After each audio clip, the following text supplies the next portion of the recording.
terus, transparent, dan walaupun kita tak putuskan bagaimana bentuk public hearing, public scrutiny sebelum pengesahan dibuat, tapi pendirian kita itu saya kira jelas.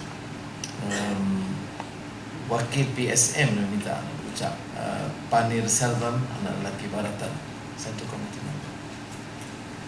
Bismillahirrahmanirrahim. Assalamualaikum warahmatullahi wabarakatuh. Terima kasih Tuan Kesian Ya Dr. Taramli, Saudara Ahli Parlimen dan tuan sekalian.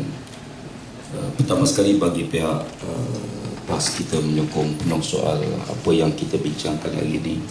Saya fikir isu besar yang menghilangkan keyakinan rakyat kepada institusi polis ialah soal hilangnya fokus institusi polis, hingga terkadang dalam soal-soal yang bukan menjadi tugas dan agenda polis pun, sehingga dicampur tangan dalam keadaan yang sangat melampau. Sebagai contoh, dalam sistem demokrasi, kita lihat sekarang mutakhir ini, campur tangan pihak polis dalam setiap pilihan raya bermula di Permatang Pauh, saya ingat.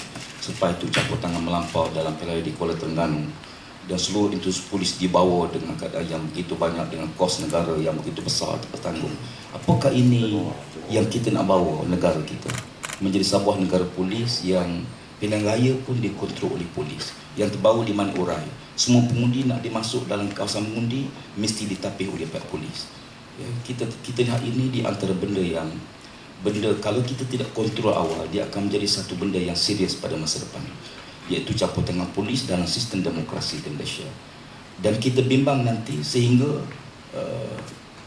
isu-isu begini dia akan melarak kepada soal-soal yang lain, dan soal pemilihan calon, peranan wakil-wakil rakyat dan seumpamanya.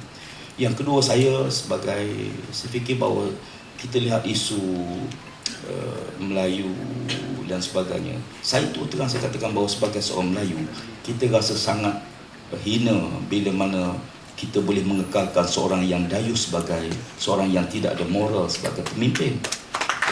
Dan kita harus ingat bahawa satu umat itu dia kekal kerana kekuatan akhlak, yang disebut dalam banyak kenyataan, innamal umamul akhlaqu ma baqiyat wa in hum zahabat akhlaquhum zahabu. Sesuatu bangsa itu dia boleh kekal kalau sekiranya akhlak pimpinan, akhlak ummah itu akan kekal. Dan bila akhlak ummah itu rosak, maka bangsa itu juga akan terrosak. Jadi oleh kerana itu yang kita bincang ini bukan isu bangsa. Yang kita bincang ini ialah isu masa depan negara kita. Bagaimana peningkatan kadar jenayah yang tak dibendung sampai polis masuk ke sekolah untuk jaga jenayah di sekolah. Apa nak jadi negara kita? Dan kita tengok dalam kes-kes yang lain, yang kalau saya boleh kutkan di sini, sampai ke satu tahap kita tengok anggota polis terpaksa pakai lencana. Saya anti rasuah. Apa maknanya? Saya sebut pada kawan-kawan anggota polis, saya rasa malu bila tengok polis pakai saya anti rasuah. Kenapa perlu tulis saya anti rasuah? Baik tulis. Saya tak terima rasuah, tapi memang terima. Jadi apa perlu kita tengok sampai dalam projek untuk mencegah jenayah jalan raya sebagai contoh, dibina menara untuk kawalan sebagai contoh, di Pahang dibina pondok polis yang dibuat gambar polis, tapi polisnya tak ada. Jadi kalau kita lihat seolah-olah tak ada idea, kerana terus terang mereka diperalatkan oleh sebahagian oleh pihak pemerintah untuk menekan pembangkang.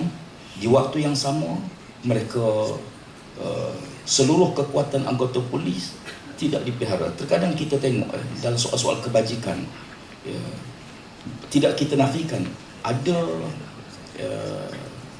kemudahan-kemudahan bagi anggota polis. Ada di balai-balai kadang-kadang dengan Land Rover yang lama, satu van buruk, kancil nak kejar perompak dan seumpamanya. Jadi saya tengok dia dalam soal bila institusi polis diperalat oleh mempertahankan kerajaan yang ada, hingga akhirnya mereka dalam satu ceramah pembangkang sebagai contoh, berapa ratus anggota polis dikerahkan ke sana. Dan saya yakin satu hari bulan nanti kita tengok bagaimana, mungkin dengan perbahasan isu ini lebih ramai anggota polis menjaga kita pada satu hari bulan, insya-Allah. Dan saya fikir bagi pihak PAS dan Pakatan Rakyat, kita melihat ini bukan isu bukan isu beliau saja, tapi isu sistem. Saya setuju dengan 2-3 pandangan sahabat-sahabat tadi, rakan-rakan kita yang lama dalam pengalaman dalam anggota polis. Soal kita perlu satu reformasi baru dalam institusi polis, dan kita harapkan persidangan meja bulat Parlimen pada hari ini sebagai langkah awal kepada perubahan besar dalam institusi polis. Sekian, terima kasih. Assalamualaikum. Salam.